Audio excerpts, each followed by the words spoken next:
Padre, a tu presencia bien para la tierra, el mundo y su criatura y lo que él habita.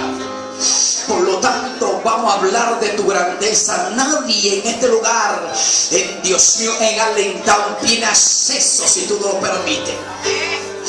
Llevamos todo pensamiento cautivo a la obediencia tuya en Allentown en esta hora, Dios.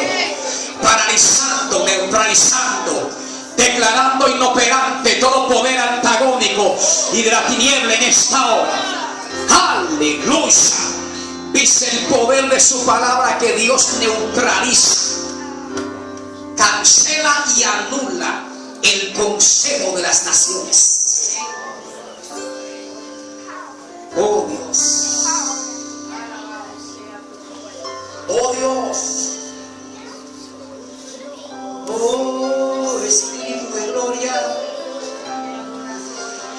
Oh, derrama espíritu de gracia y de oración como nunca Dios.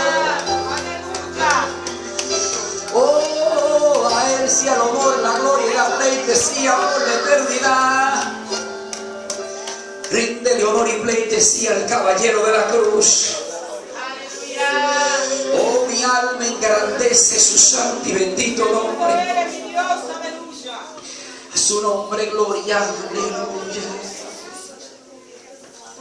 Sea notado.